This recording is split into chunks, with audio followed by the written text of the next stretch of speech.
He has been called an elder statesman. He has been called the metaphor man. He is a multi-award winner, multi-hit maker. Please, please, please, please, please, can you give a proper, massive welcome for Wretch 2? Come on.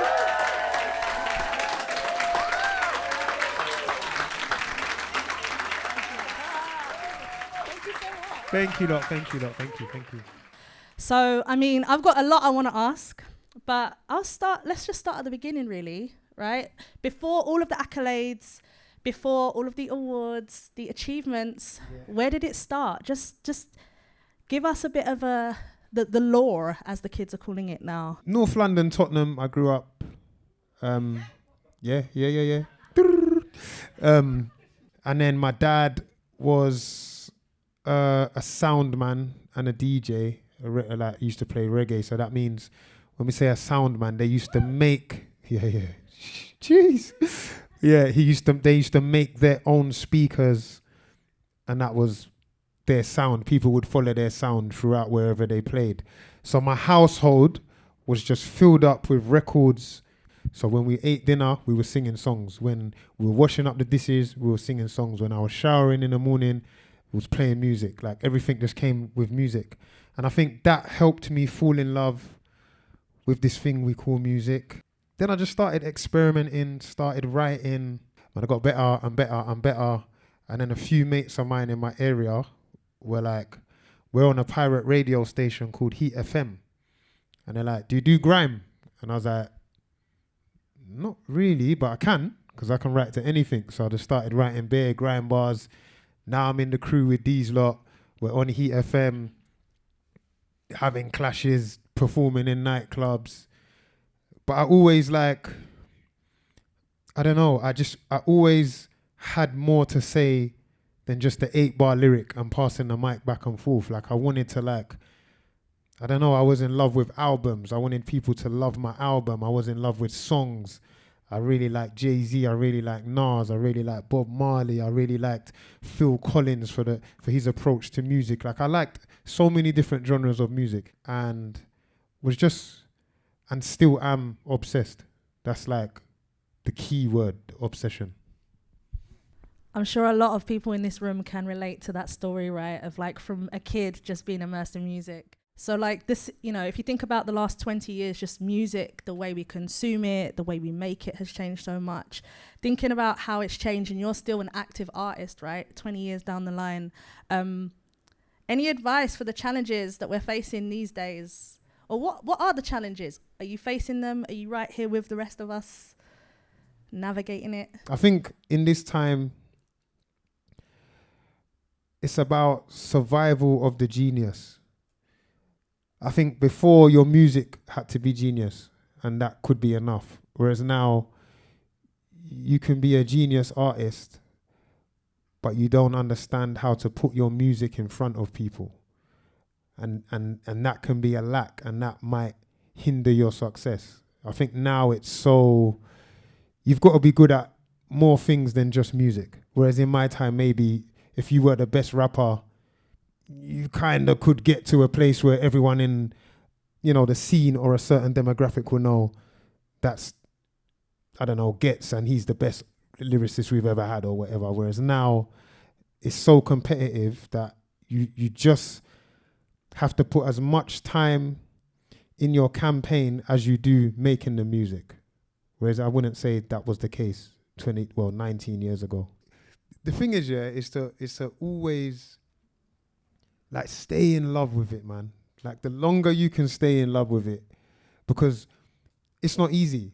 Like you leave the studio at 4 o'clock in the morning, 5 o'clock in the morning, 6 o'clock in the morning. Sometimes you're working a job as well. You left the studio at 6. You've got to start work at 10 a.m. Like you cannot tell a sane person to do that.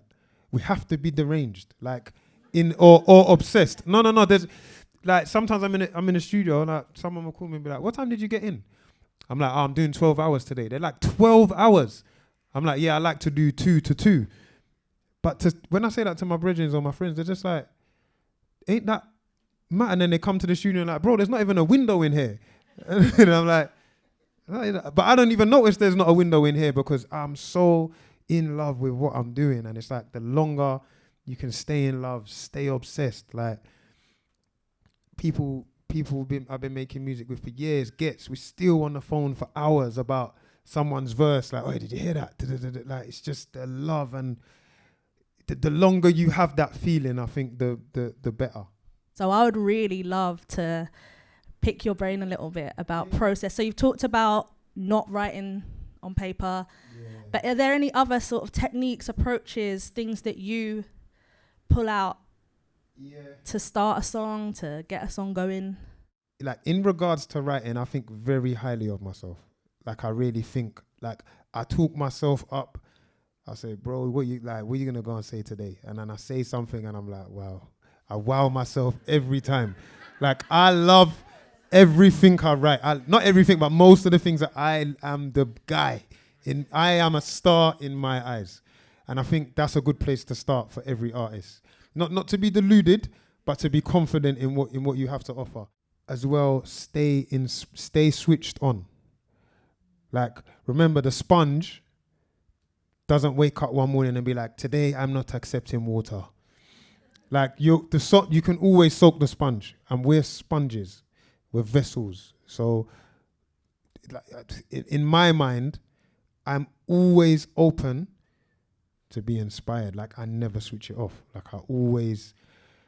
The way they word things in films, like I'm always like, ooh, like I even like bare people that I work in the film industry, I'm like, you know, like in Batman when he was like, he says, die and be the hero, or live long enough to see yourself become the villain. I'm like, who writes that?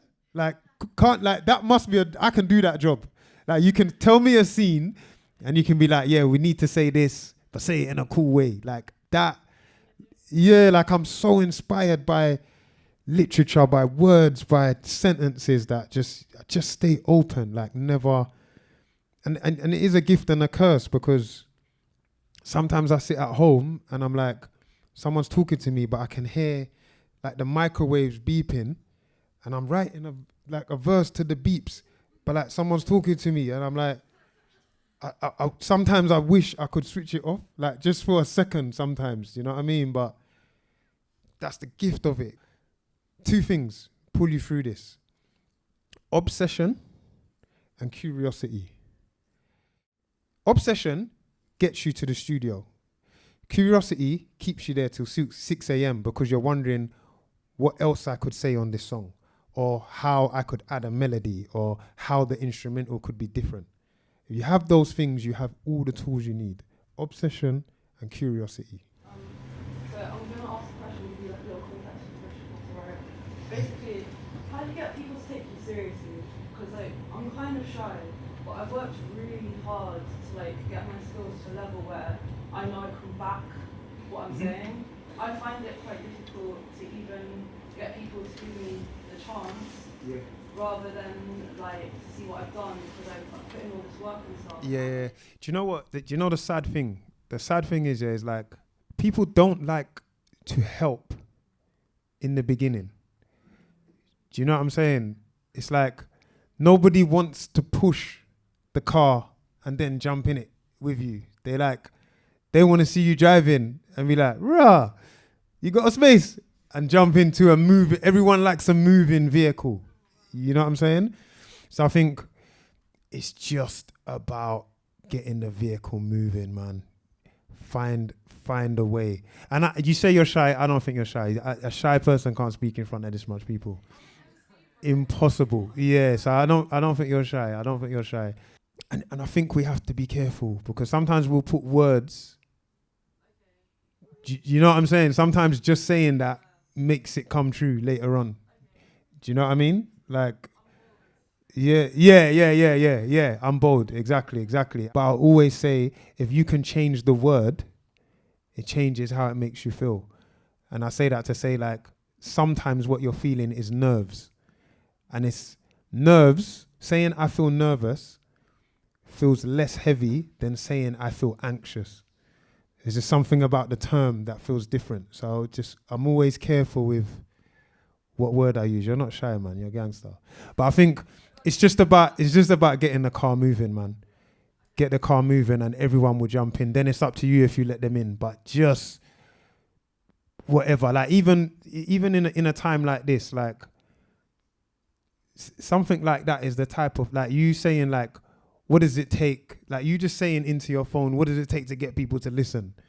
And then something like that is something that is the type of thing that's on TikTok that will be a mad trend. Do you get what I'm saying? I think it's just about using the problem, but putting it into the world in a creative way.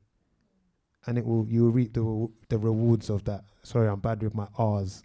Reap the rewards of that, yeah. We all here could talk about music from 2 till 2. But we have to wrap it up.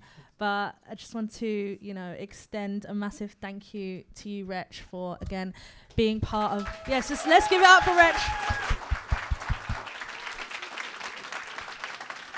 Thank you for having me.